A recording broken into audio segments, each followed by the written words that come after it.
Graça e paz, eu sou Wilbert, pastor da Promessa Taubaté e superintendente da Convenção Litoral e Leste Paulista. Estou aqui para dizer a vocês que eu sou um amigo da missão. Seja você também parceiro nesse importante projeto, seja um amigo da missão. Aproveito para lhe convidar para também acessar o nosso site, amigodamissão.org. Deus abençoe a todos. A paz do Senhor Jesus, irmão, irmã, a paz do Senhor Jesus, povo promessista.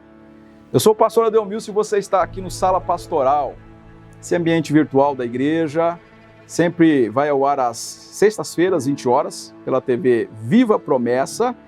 E este programa tem como objetivo levar o amor de Deus para todas as pessoas. Também tem como objetivo, como foco, mostrar a visão da Igreja Adventista da Promessa, sua missão no mundo. E nós estamos abordando um tema muito importante nesta série, Promessa, uma igreja missionária. Estamos falando aqui já há algumas semanas sobre esse tema tão importante para a nossa denominação. A Igreja Adventista da Promessa, como você sabe, surgiu em 24 de janeiro de 1932. E na essência, na natureza desta igreja, no DNA desta igreja, nós encontramos três pilares principais. Uma igreja unida em missão e uma igreja avivada pelo Espírito Santo. Quando eu falo de missão, eu estou falando do DNA da igreja, do chamado histórico desta igreja. A Promessa foi chamada para fazer a missão de Deus no mundo. Por isso nós estamos abordando agora esse fundamento importante, essa série missionária, Promessa, uma igreja missionária. Você é um missionário? Você é uma missionária no poder do Espírito Santo? Este é o tema de hoje. E eu gostaria de falar um pouco mais. Eu gostaria de falar sobre a oração para o fervor missionário, oração pelas almas, oração para que o fogo do Espírito queime dentro de nós, que a chama do Espírito seja acesa no coração daqueles que ainda não têm uma experiência missionária, não têm uma experiência real com o Senhor Jesus Cristo. A minha oração é que todo povo promessista, ore todos os dias, ore constantemente, ore em tempo e fora de tempo. Se você recebesse do médico a seguinte resposta, você vai ao médico, o médico olha para você e diz assim, olha, você tem uma doença, e essa doença ela vai te levar para a morte. A única maneira de evitar a morte é você tomar este remédio aqui todos os dias. Todos os dias. Se você ficar um único dia sem tomar esse remédio, você compromete a sua vida. Você pode morrer. Eu pergunto a você, você tomaria o remédio com cuidado, com discernimento, com zelo? Você separaria o remédio todas as semanas ou todas as noites para no dia seguinte tomar? Ou você tocaria a vida assim, meio relaxado, displicente? Eu tenho certeza que você cuidaria do remédio. Eu tenho absoluta convicção que você cuidaria de cada dose para que não faltasse o remédio, para que você não morresse. E se eu te falar que a oração, do ponto de vista bíblico, é este remédio para manter a vida espiritual de cada adolescente, de cada jovem, de cada irmão, de cada irmã, de cada pastor, do presidente da igreja. E se você ficar um dia sem orar, você está comprometendo a sua vida espiritual, porque um dia vai te levar a um outro dia, uma semana, a um mês, a um ano. O que você diria? Você diria, eu vou tomar a minha dose de remédio. Ou seja, eu vou orar todos os dias. Este é o tema de hoje, e esse tema vai mexer com você. A oração fervorosa, no poder do Espírito, para impactar os crentes, para a proclamação do Evangelho do Senhor Jesus. Esse é o tema de hoje. Volto em 15 segundos, depois da vinheta.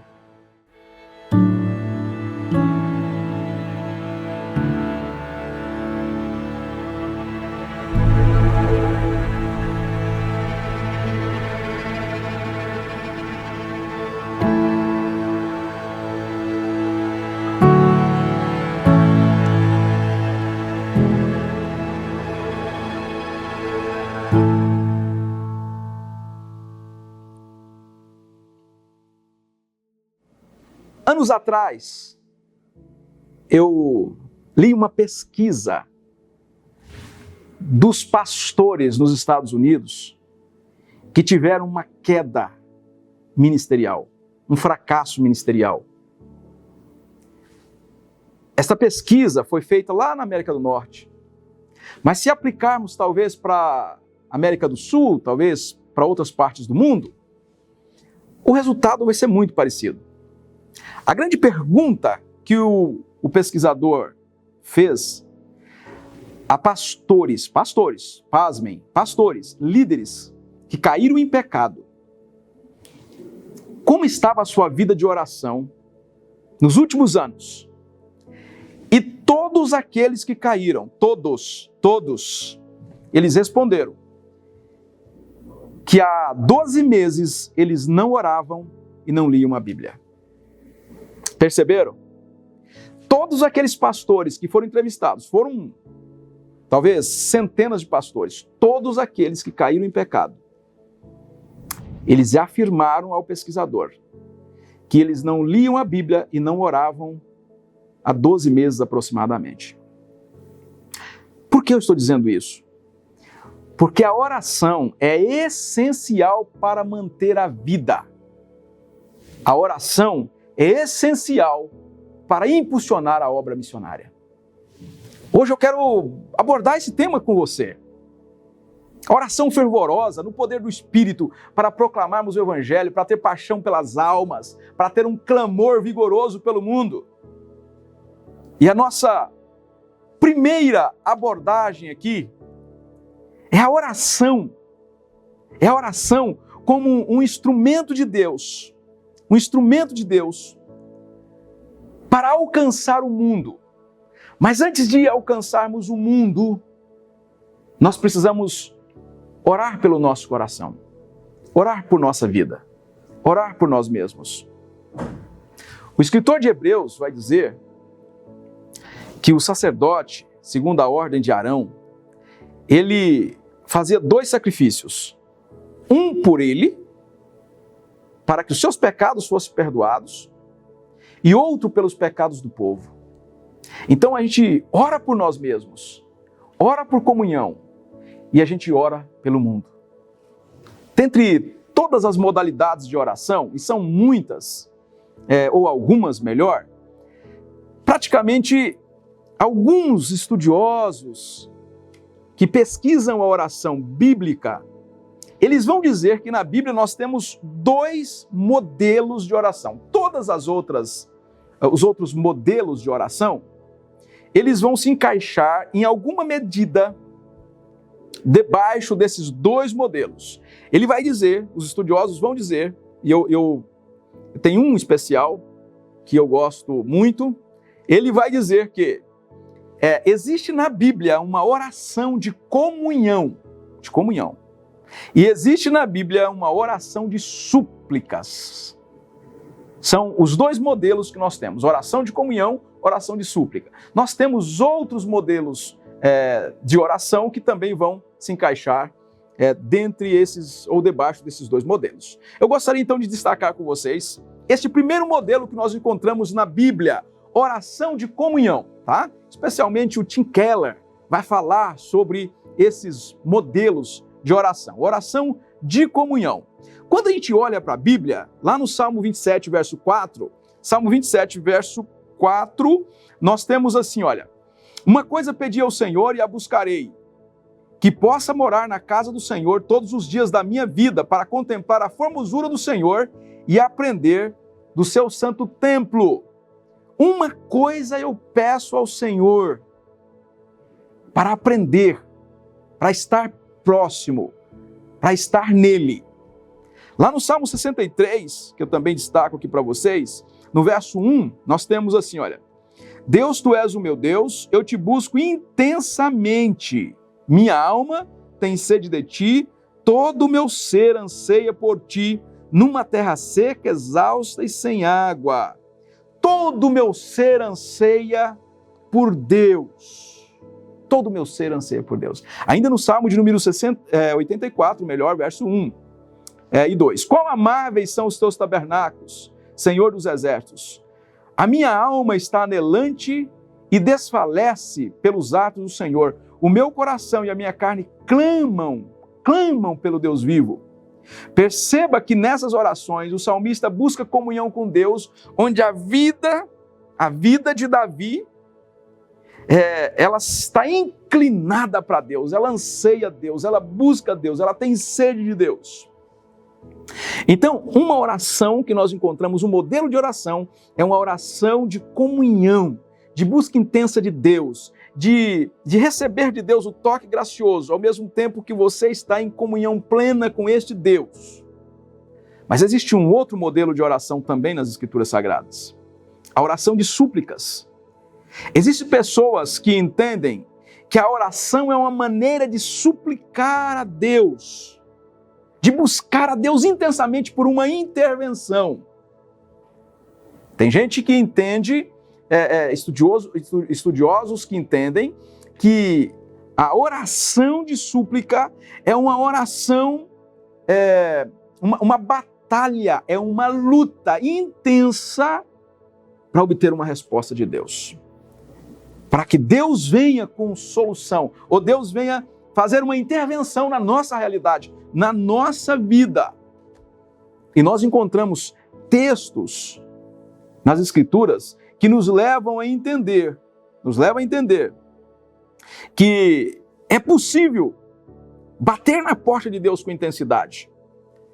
Se você analisar, por exemplo, Lucas 11 e Lucas 18, a intensidade, Jesus ensina a orar com persistência. Tem um autor que também gosto muito, ele vai dizer que orar é bater na porta de Deus, é jogar pedras na porta de Deus, pedrinhas na porta de Deus com insistência, com persistência. Então essa oração de súplica nós vamos encontrar também nas Escrituras Sagradas. Por exemplo, Salmo de número 10, verso 12. Levanta-te, Senhor, ó Deus, levanta a tua mão, não te esqueça do necessitado. Oração suplicante. Salmo 13, versos 3 e 4. Atenta em mim, ouve, ó Senhor, meu Deus. Alumia os meus olhos para que eu não adormeça na morte, para que o meu inimigo não diga, prevaleci contra ele, e os meus adversários não se alegrem, vindo eu vacilar. Salmo de número 39, 7, 8 e 10. Agora, pois, Senhor, que espero eu? A minha esperança está em ti, livra-me de todas as minhas transgressões. Não me faça o opróbrio dos loucos, tira de sobre mim a tua praga, estou desfalecido pelo golpe da tua mão. Nesses textos parece que o salmista está em uma batalha, em uma luta com Deus para obter um resultado. Nós encontramos esta oração de súplica incessante, persistente, de homens e mulheres de Deus ao longo das Escrituras Sagradas. Qual é o modelo correto para orarmos? Pastor, eu gosto do modelo mais de comunhão. Eu gosto mais de súplicas. Na Bíblia não existe o modelo correto. Nós encontramos orações voltadas para a comunhão e orações de súplicas. Orações de batalha. Com essas ênfases, nós encontramos. A própria Bíblia vai nos levar a entender que nós precisamos fazer a junção desses grandes modelos em nossa vida de oração. Tem momento que é uma oração de comunhão, tem momento que é uma oração de súplica. Por que eu digo isso, irmãos? Por que eu digo isso? Porque eu quero ver a promessa fazendo orações de súplicas. Oração como batalha diante de Deus pela vida dos perdidos. Eu pergunto a você, quantas vezes você chorou pelos perdidos em oração? Quando Jesus olha para Jerusalém, ele chora porque Jerusalém estava perdida. Abraão suplicou por Sodoma e Gomorra. Quantas vezes você suplicou pelo seu bairro, pela sua cidade? Quantas vezes você orou pela salvação dos perdidos? Quantas vezes você orou pelas pessoas que vivem nos bares do seu bairro, nos bares próximos da Igreja Adventista da Promessa. Quantas vezes você orou? Quantas vezes, meu irmão? Quantas vezes você orou? Quantas vezes você suplicou? Tem misericórdia, meu Deus, porque vai sair um homem desse bar agora e ele vai bater na mulher quando chegar em casa, ele vai ser violento com o filho. Quantas vezes? Deus está chamando a Igreja da Promessa, irmãos, para a missão. Eu estou convicto disso. Mas a gente não vai vencer na força do braço. Nós vamos vencer no poder do Espírito de Deus. Então, há momentos de orações de comunhão. Mas há momento de luta, de batalha. Há momento de você colocar o rosto no chão. Há momento de você clamar. Há momento de você chorar. Nós somos uma igreja missionária que nós vencemos por meio da oração. Nós vencemos por meio da oração. Ou você acha que os pioneiros da promessa saíram no dia 25 de janeiro de 1932 para dar a volta nesse grande Brasil e depois na América do Sul? E hoje estamos aproximando, chegando a 18 países. Nós chegamos por quê? Porque nós ficamos vendo televisão o tempo inteiro, nós ficamos na internet, nós ficamos no celular, nós ficamos em aplicativos, nós ficamos lendo jornais. Não, irmãos, aqueles homens choraram e suplicaram a Deus noites e noites e noites de vigília. Eu quero destacar essa oração de súplica pelos perdidos, oração pelo fervor missionário, pelas almas, um clamor pelo mundo. Como você pode, então, desenvolver a sua vida de oração? Uma oração empolgante, que contemple oração profunda, íntima com Deus, mas também uma oração de batalha, de luta, uma oração de súplicas. Eu gostaria de destacar um texto do apóstolo Paulo. Se você puder acompanhar, você pode acompanhar com a gente, senão você acompanha aqui mesmo na nossa tela. Aqui nós vamos projetar Efésios 1, 16 e 17. Efésios 1, 16 ao 17. Diz assim, olha, Paulo vai dizer assim, olha: não cesso de dar graças a Deus por vós, lembrando-me de vós nas minhas orações, para que o Deus de nosso Senhor Jesus Cristo, Pai da glória, vos dê em seu conhecimento o espírito de sabedoria e de revelação. Eu gostaria de destacar esse finalzinho aqui, olha. Para que o Pai da glória vos dê em seu conhecimento o espírito de sabedoria e de revelação. Paulo vai usar aqui, especialmente no verso 17, né, Efésios 1, 17, ele vai usar a palavra revelação, tá? Que é a palavra apocalipse. Paulo ora para que os irmãos da cidade de Éfeso, os efésios, conhecessem por revelação quem era o Deus da Bíblia. Quem era o nosso Deus? Quem era o nosso Deus? Certamente os irmãos ali de Éfeso estavam passando por muitas tribulações, irmãos. Estavam passando por momentos de aflição, de dor, de luta, de perseguição, escassez. Os irmãos estavam passando talvez por momentos de fome. Os irmãos estavam passando por privações, por lutas diversas, para seguir o Santo Evangelho de Jesus, para seguir o Senhor Jesus. O que me chama a atenção aqui, que Paulo poderia dizer assim, olha, eu oro para que Deus livre vocês, em nome de Jesus, da perseguição, em nome de Jesus, da escassez, em nome de Jesus, da aflição, da dor. Em nome de Jesus, eu oro para que Deus dê recompense a vocês, dando bens materiais. Mas o que me chama a atenção, irmãos, é que Paulo, o pedido de Paulo, é para que os irmãos conhecessem o Deus da Bíblia. Eu oro, eu suplico para que o povo de Éfeso, inclusive os crentes, conheçam a Deus. Olha que oração do apóstolo. Eu suplico para que vocês conheçam a Deus. Talvez aqui Paulo tenha tido aqui a oportunidade de registrar apenas um pedido. Apenas um pedido. Só que, nesse pedido único, Paulo poderia ter pedido que Deus livrasse os irmãos da igreja de Éfeso dos problemas. Paulo não faz isso. Ele ora para que Deus seja revelado, quem é o Deus da Bíblia, na mente e no coração dos irmãos de Éfeso.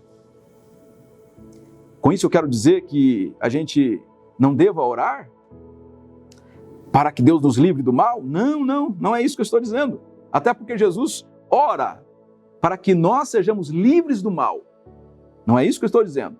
Para que nós sejamos livres das aflições, nós temos que orar sim. Mas Paulo tinha um único pedido. E nesse único pedido, ele ora para que as pessoas conhecessem o Deus verdadeiro. É isso.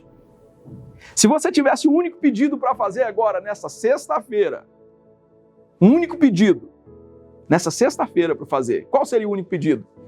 Senhor, me livre das dívidas. Senhor, me livre do mal. Senhor, me livre do desemprego, da escassez, da dor, da doença. Todas essas petições são justas. Mas Paulo pediu para que as pessoas conhecessem a Jesus. O que eu estou dizendo?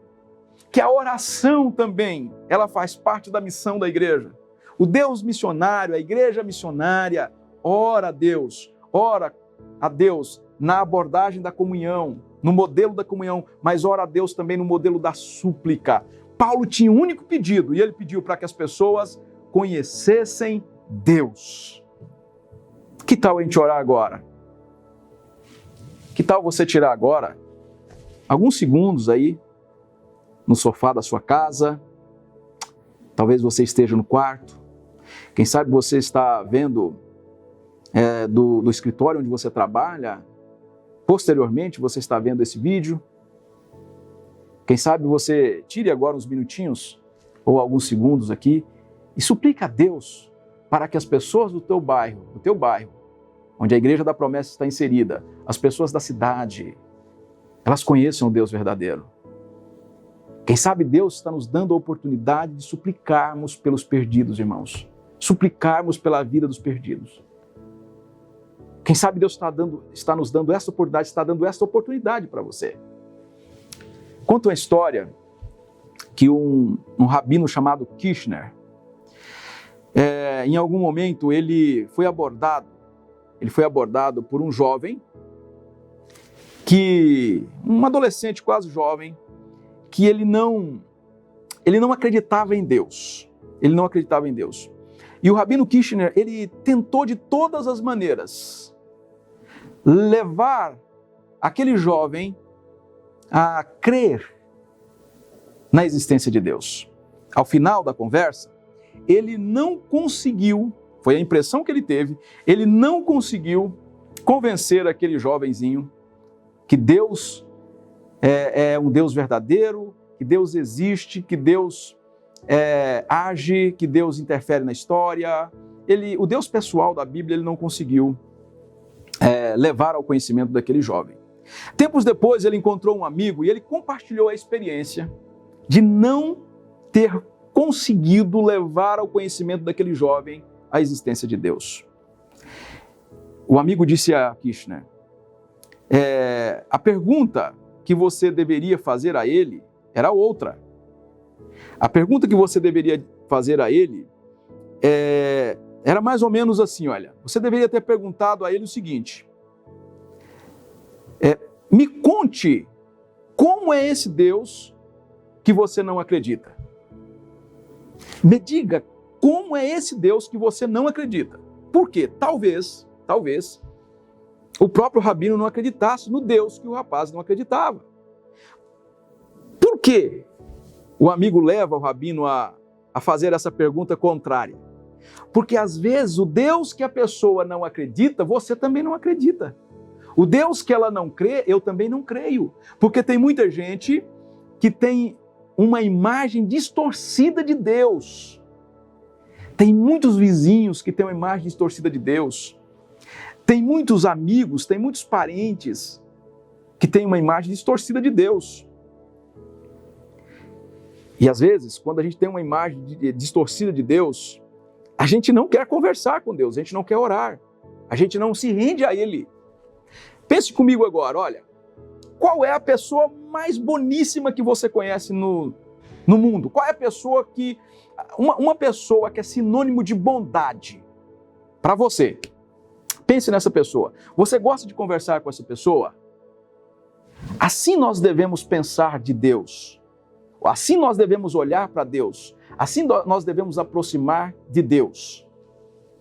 Nós devemos nos aproximar de Deus com esta visão, que é a pessoa mais bondosa que nós conhecemos. Porque ninguém quer conversar com um carrasco, uma pessoa má.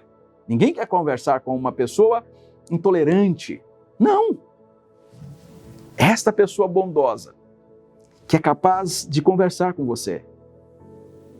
Tem muita gente, irmãos e irmãs, que tem uma visão errada de Deus, por isso elas não se rendem a Deus. Cabe a nós suplicarmos a Deus para que essas pessoas conheçam o Deus da Bíblia. Não o Deus que é uma caricatura, não o Deus que é uma imagem que a televisão passa para as pessoas ou que pinta um quadro pintado pela cultura, pintado por pessoas que são truculentas, crentes que não têm uma imagem correta do Evangelho, passa para a sociedade. E a nossa oração é para que essa imagem errada na cabeça de muita gente, como na cabeça daquele jovenzinho que não acreditava em Deus, quando você vai ouvir corretamente o Deus que ele não acreditava, a gente não acredita também. Um Deus carrasco, um Deus impiedoso. Não, nós acreditamos num Deus que está fazendo intervenção na história, que trabalha no subsolo, no subterrâneo da história, que vai redimindo todas as coisas na pessoa bendita do Senhor e Salvador Jesus. Então eu pergunto, quem é Deus para você? Quem é Deus para você? Quem é Deus? Às vezes nós perdemos a percepção de quem é Deus e nós precisamos entender, irmãos e irmãs, em nossa oração, nós precisamos entender que ao olhar para Deus, eu preciso saber quem Deus é para mim. Quem Deus é para você? Quem Deus é para mim? E a nossa oração, Senhor, Deus da Bíblia, se revele como o Senhor é para mim. Se revele como o Senhor é para as pessoas, para que o mundo conheça o Senhor. Ninguém conversaria, como eu disse, com uma pessoa de difícil trato, onde a gente tem medo da pessoa, a gente corre da pessoa.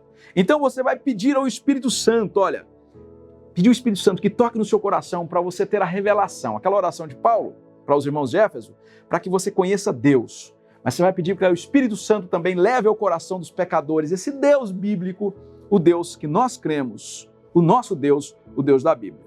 Então nós precisamos buscar a Deus, todo o coração, buscar o nosso Deus, colocar Deus no centro da nossa vida. Mas eu preciso saber quem Deus é. Quem Deus é. Deus é bom, Deus é amoroso, Deus é gracioso, Deus é misericordioso, Deus faz intervenção na história, Deus cuida de nós, Deus é bondoso. E é esse Deus que nós queremos levar para o mundo.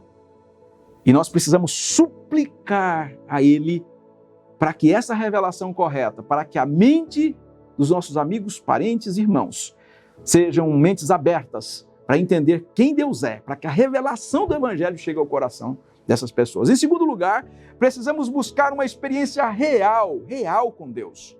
Efésios 1,18. Tendo iluminados os olhos do vosso entendimento, ou do vosso coração, para que saibais qual seja a esperança da sua vocação e quais as riquezas da glória de sua herança nos santos. A palavrinha grega aqui, ela é traduzida em algumas Bíblias por coração, que dá ideia de pensamento, que dá ideia de profundidade, dá ideia do nosso interior, do nosso ser interior.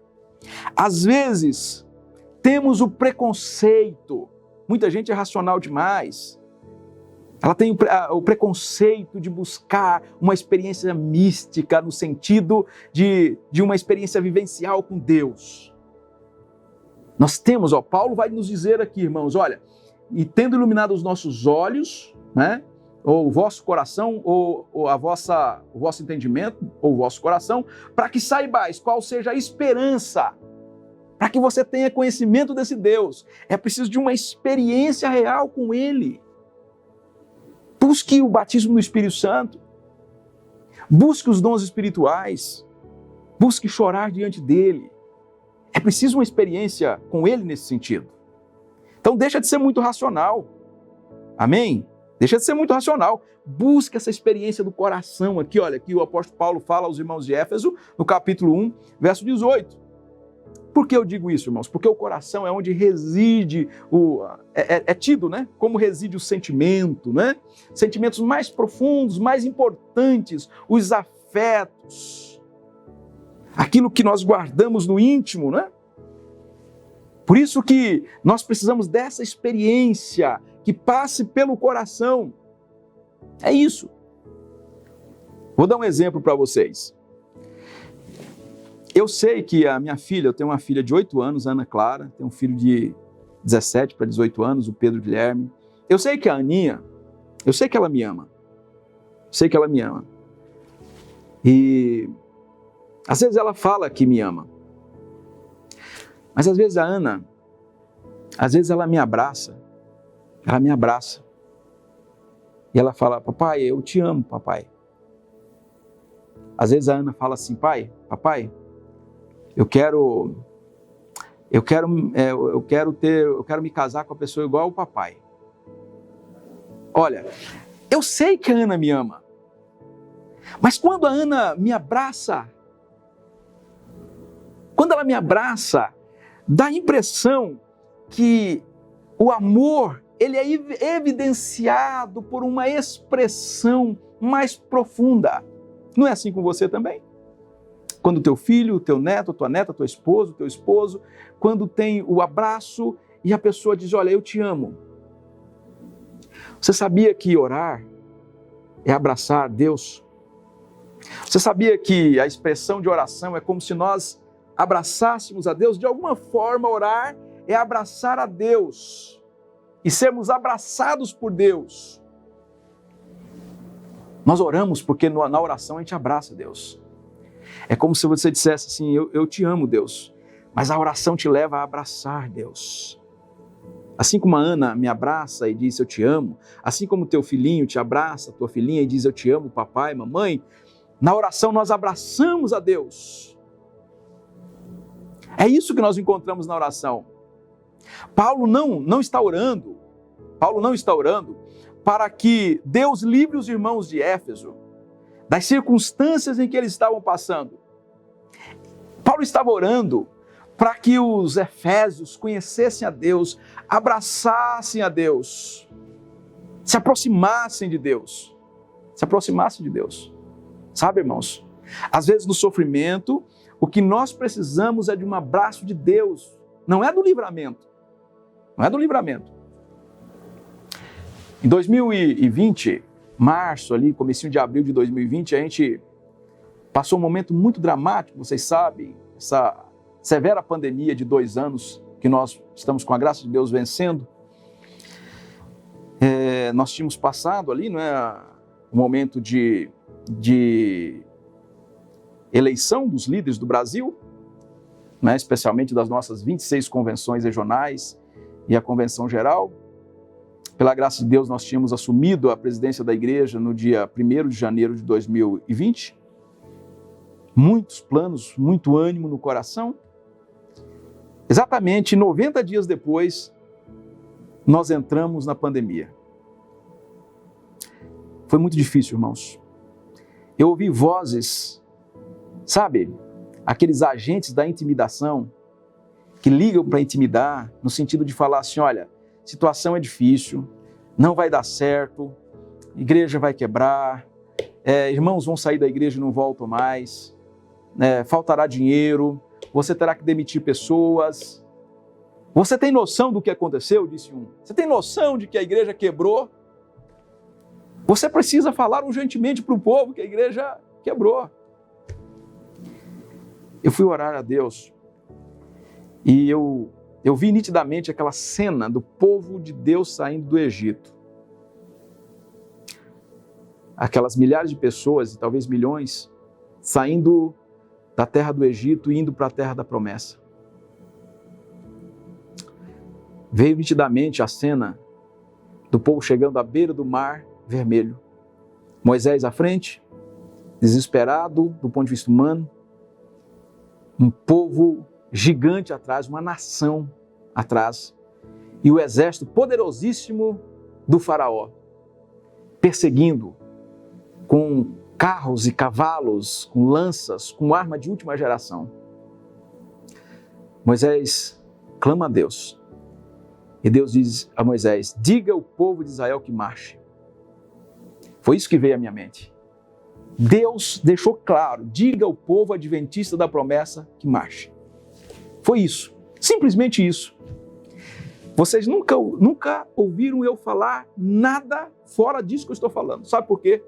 Porque os irmãos entraram em oração, os irmãos entraram em jejum, os irmãos entraram em santificação diante de Deus. Nós oramos, a diretoria geral orou, nós clamamos, nós suplicamos a Deus. E no momento mais severo da pandemia, Deus me abraçou, irmãos. Deus abraçou a diretoria geral, as diretorias regionais, Deus abraçou os pastores, Deus abraçou você, Deus abraçou a sua família. Perdemos, entes queridos, perdemos sim, perdemos. Choramos, mas nós somos abraçados por Deus. O Deus da Bíblia, nos abraçou naquele momento tão difícil, tão dramático.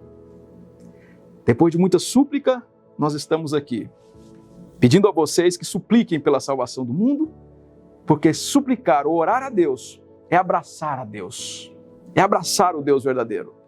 Orar não é um fardo, orar é um abraço. Eu queria desafiar vocês a abraçarem a Deus. Eu quero perguntar a você agora, caminhando para o final do nosso programa de hoje, eu quero perguntar a você: como você está nesse momento? Como está a tua família? Como está o teu esposo, a tua esposa? Como está você? Se você está passando um momento dramático, um momento difícil, eu não vou fazer desafio agora. Agora não. Não. Eu queria que você só comentasse assim: olha, pastor, eu preciso de um abraço de Deus. Comenta aqui, olha. Pastor, eu preciso de um abraço de Deus. Ou coloca só assim, ó, eu preciso de um abraço de Deus. Coloca embaixo aqui, olha, eu preciso de um abraço de Deus, porque eu vou orar por você agora. Assim como na pandemia, nós fomos abraçados por Deus. Nós somos abraçados por Deus, nós abraçamos a Deus, como a Ana me abraça, como o teu filhinho te abraça, e chega e diz: Pai, eu te amo. A tempestade é forte demais para eu vencer. Os ventos são fortes demais, mas eu acredito que a tua mão poderosa é capaz de guiar esse barco. Sabe o que a gente ouve do pai? Eu estou aqui, meu filho. Eu estou aqui. Eu estou aqui. Aguenta firme, eu estou aqui. Você está precisando de um abraço do Pai nesta noite? Está precisando? Coloca aqui no comentário, eu vou orar por você. Feche os seus olhos onde você está agora. Pai de amor e de misericórdia, Deus de toda glória,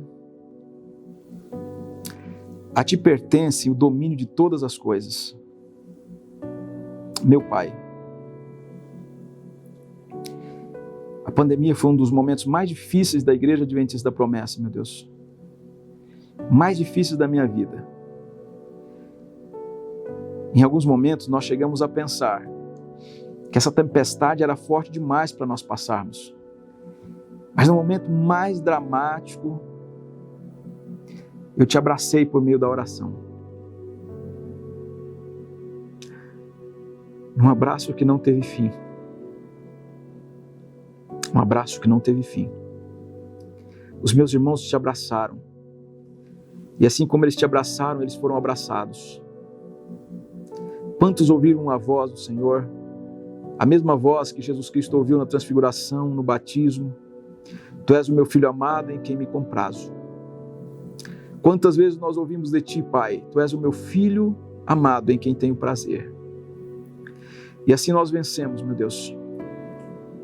Agora, eu estou orando aqui pelos meus irmãos e irmãs que precisam de um abraço do Senhor. Precisam de um abraço, de um toque gracioso do Senhor.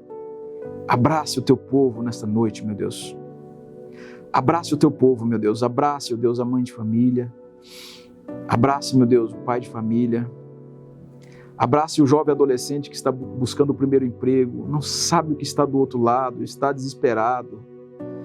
Abrace aquele que precisa entrar na faculdade, aquele que precisa de se casar. Abrace, meu Deus. Abrace os nossos filhos e filhas, alguns com síndromes, deficiências, alguns com dificuldades. Abrace, meu Deus. Por misericórdia, meu Deus, abrace o teu povo. Abrace, meu Deus, aquele que cuida do pai na velhice, da mãe na velhice, aquele que lida, meu Deus, com a mãe na cama, o pai na cadeira de rodas há anos. Abraça, meu Deus, em nome de Jesus. Eu disse que oração é um abraço do Senhor. Nós estamos te abraçando agora, Pai. Abraça os meus irmãos em nome de Jesus. Em nome de Jesus. Que eles possam vencer esses momentos difíceis, levantar a cabeça e olhar para os campos que estão brancos, para a grande colheita espiritual e missionária. Eu oro em nome de Jesus. Amém, amém.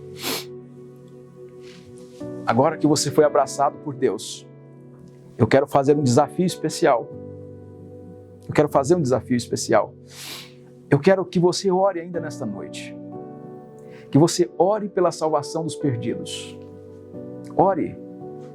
Irmãos, não é normal. Não é normal os milhões que se perdem. Não é normal.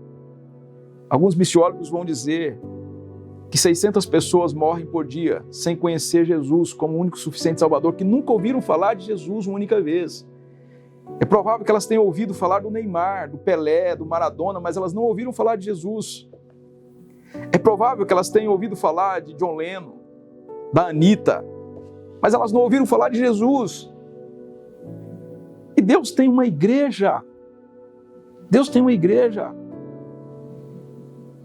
Deus tem um povo zeloso, especial de boas obras. Eu convido você humildemente a suplicar pela salvação do mundo, pela redenção do mundo.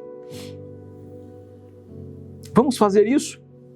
Tira um momento nesta noite, antes de você dormir, coloque o seu joelho no chão, diz: Senhor, o pastor Adel pediu para a gente suplicar pela salvação do mundo, nós estamos aqui suplicando pela salvação dos perdidos, famílias que estão agora se dissolvendo, pessoas que estão agora abandonando lares, pessoas que estão agora na droga, pessoas que estão sendo agora aliciadas, pessoas que estão agora abandonando tudo, pessoas que estão agora caminhando para o suicídio. Ah, meus irmãos, assim como Jesus chorou sobre a cidade de Jerusalém, nós precisamos chorar sobre a nossa cidade. Qual é a tua cidade? Chore pela tua cidade. Chore por São Paulo, chore pelo Rio, chore por Curitiba, por Recife, Salvador, chore por Cuiabá, chore. Jesus chorou porque a cidade de Jerusalém tinha gente que estava espalhada, perdida, como ovelhas sem pastor, como uma ave, uma galinha que não tinha quem ajuntasse. Ele mesmo disse: ó Jerusalém, quantas vezes eu quis ajuntar, como uma galinha ajunta os seus pintinhos, quantas vezes eu quis ajuntar vocês e vocês não quiseram. Mas ele chora pela descrença do povo. Sabe? Às vezes a gente não chora, irmãos. Qual é o seu desafio? Orar, suplicar pela salvação da tua cidade. Suplicar pela salvação da cidade. Amém? Nós vamos fazer isso? Então hoje a gente termina assim, tá bom? Qual é o nosso desafio? Orar, suplicar para que o Senhor Jesus salve a cidade. Tá bom? Meu irmão, minha irmã, estamos chegando ao final. Povo promessista do Sala Pastoral desta sexta-feira. Olha aí. Falamos sobre a oração, né? Comunhão, oração de súplica, e você poderá orar ao Senhor em algum modelo desse de oração, buscar a presença do Senhor. Eu tenho plena certeza que o Senhor vai responder a você. Olha, nos ajude a manter esse programa Sala Pastoral, os demais programas aqui da nossa TV Viva Promessa, sustentado pelos Amigos da Missão, tá bom? amigosdamissão.org. você pode fazer o cadastro, fazer uma oferta mensal, ou mesmo fazer uma oferta pontual agora. Pode ofertar agora. Olha, aqui está aparecendo aqui o QR Code, você pode fazer oferta para os amigos da missão. Nós estamos ajudando a salvar o mundo, irmãos. Você ajuda com a sua oferta. Você ajuda com a sua oferta, tá bom?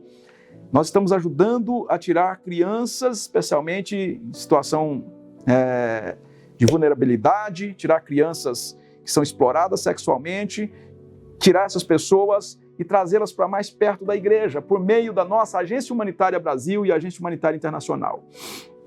Nessa sexta-feira, nós estamos em missão nessa sexta-feira, irmãos. Nós estamos numa missão importante. Talvez aqui o nosso último momento aqui de missão, nós estamos na missão para alcançar os continentes. Falei para vocês no programa passado, nós estamos na missão para alcançar os continentes Europa, África, Ásia, e estamos já olhando para a Oceania, porque Deus vai nos dar muitas igrejas na década do crescimento, 10 anos de crescimento e desenvolvimento da Igreja da Promessa, tá bem? Então, contribua com o projeto Amigos da Missão, programas da TV Viva Promessa, agência missionária, se você puder contribuir. Olha, se não for faltar dinheiro na sua casa, tá bom? Não faça isso, não tira dinheiro das compras, de repor a despensa, não. Deus não gosta disso não, tá bom? Agora, se você tem condição de contribuir, contribua com esse projeto.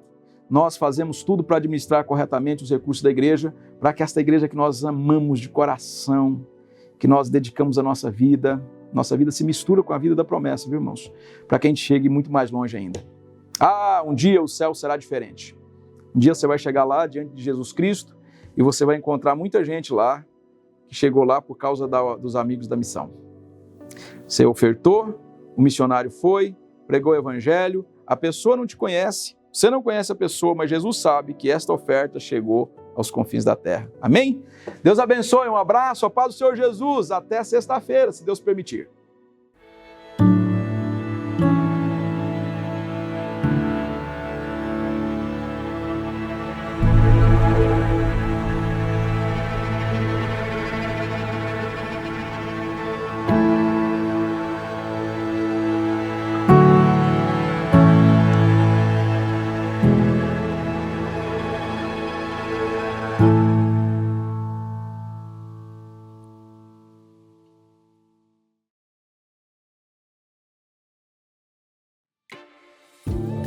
Graça e paz, eu sou o Hilbert, pastor da Promessa Taubaté e superintendente da Convenção Litoral e Leste Paulista. Estou aqui para dizer a vocês que eu sou um amigo da missão. Seja você também parceiro nesse importante projeto, seja um amigo da missão.